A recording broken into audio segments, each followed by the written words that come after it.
This is the Good Neighbor Podcast, the place where local businesses and neighbors come together. Here's your host, Virginia McConnell. Welcome to the Good Neighbor Podcast Live. Are you in need of a general veterinary clinic? One might be closer than you think. Today, I have the pleasure of introducing your good neighbor, Dr. Josie Hamilton, with Burns Court Veterinary Care. How's it going? It is going well. It's a beautiful day in Sarasota. Yeah. That's awesome. We're excited to learn about you and your business. Can you tell us about your company?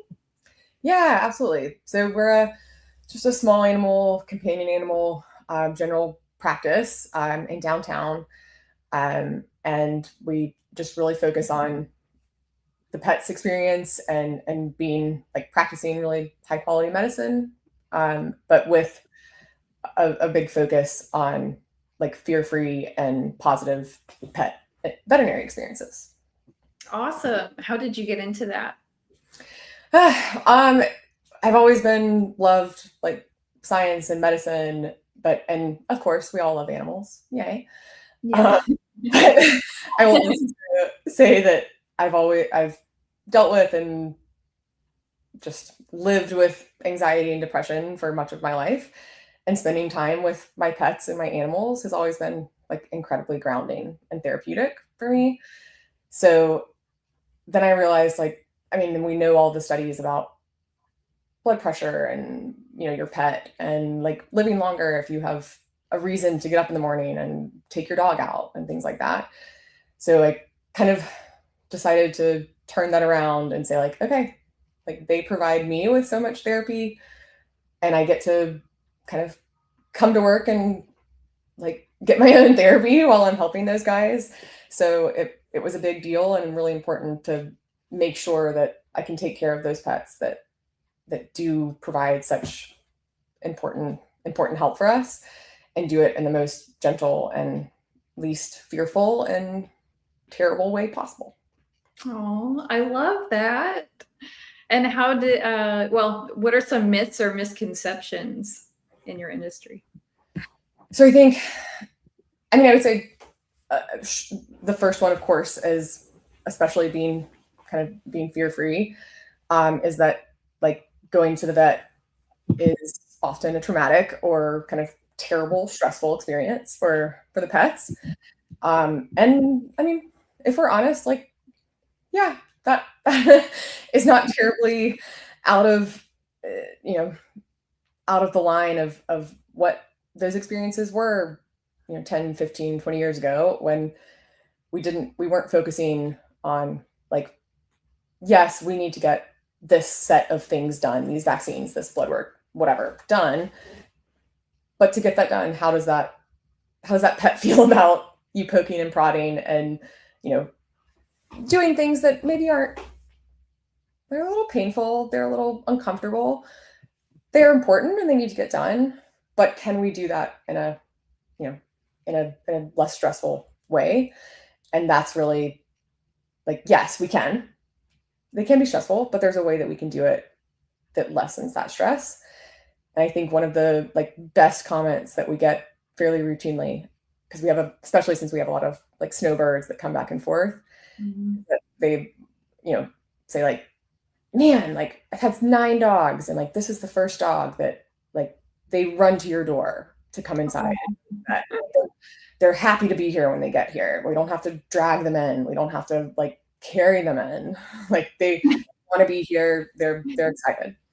And I think like I can get so much done with like some fear-free techniques, some low stress handling, some toys. There's a toy drawer in every exam room full of all kinds of toys that whatever suits their pleasure, and some really good treats. And we can get a lot done without it's amazing what treats can do.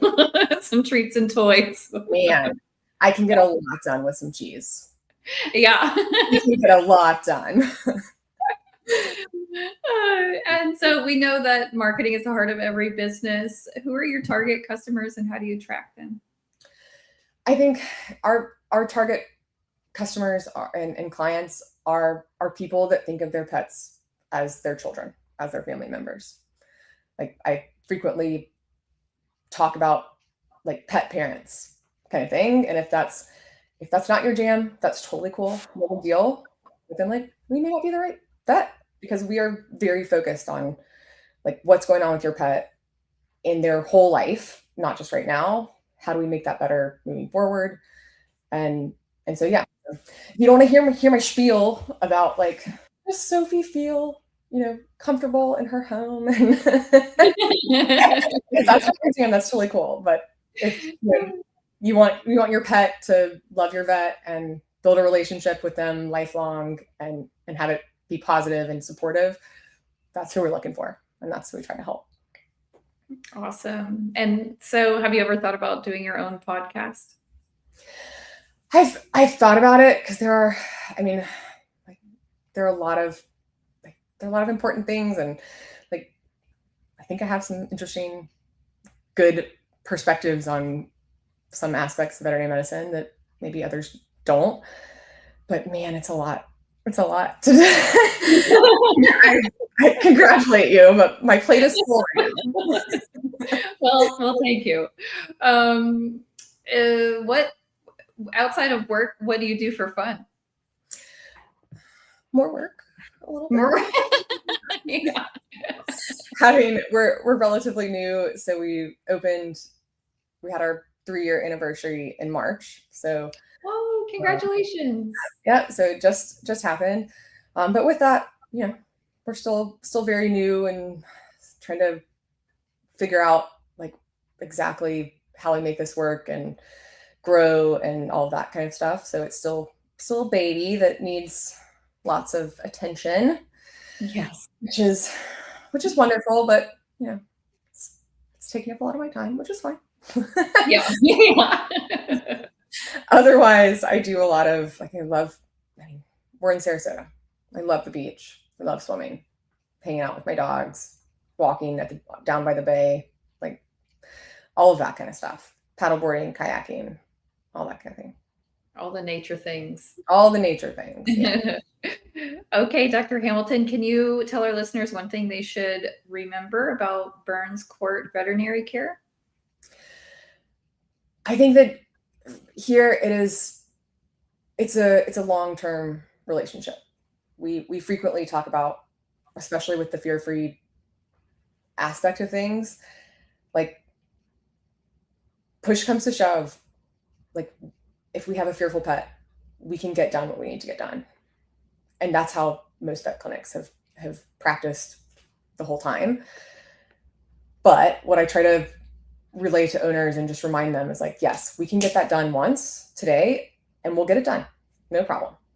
However, next time when we need to get that done, if it took 3 technicians and like your pet was muzzled and they were panicking the whole time, try to get that done next time. Like try to do that again. That pet's not going to walk in your door. They're terrified because we can't tell them what they're like. Hi, we're trying to pull blood. It's a little poke, but like, it's okay. We'll give you treats. It's fine. It'll be over in a minute. We can't tell them that.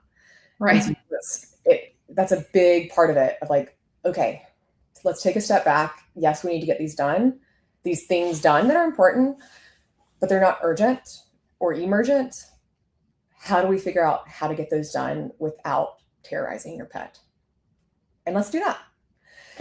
And that's what we try to do. So sometimes things go a little slower. Sometimes we break it up into a couple of appointments, but ultimately seeing those really scared kids that like 3rd time, 4th time they come back and like now their tail's up and they're happy to be here and they're taking all of our treats and they approach us and like want to interact with us.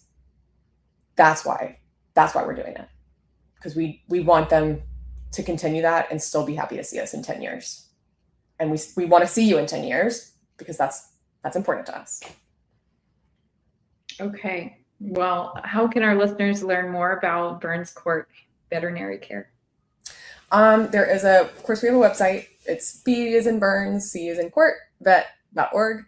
Or you can email us to touch base, and that's info@bcvet.org. Okay. Well, Dr. Hamilton, I really appreciate you being on the show, and we wish your business the best moving forward. Thank you very much. We really appreciate it. We're trying to grow, and we'll be here. Thank you for listening to the Good Neighbor Podcast. To nominate your favorite local businesses to be featured on the show, go to gnpsarasota.com. That's gnpsarasota.com, or call 941-949-1865.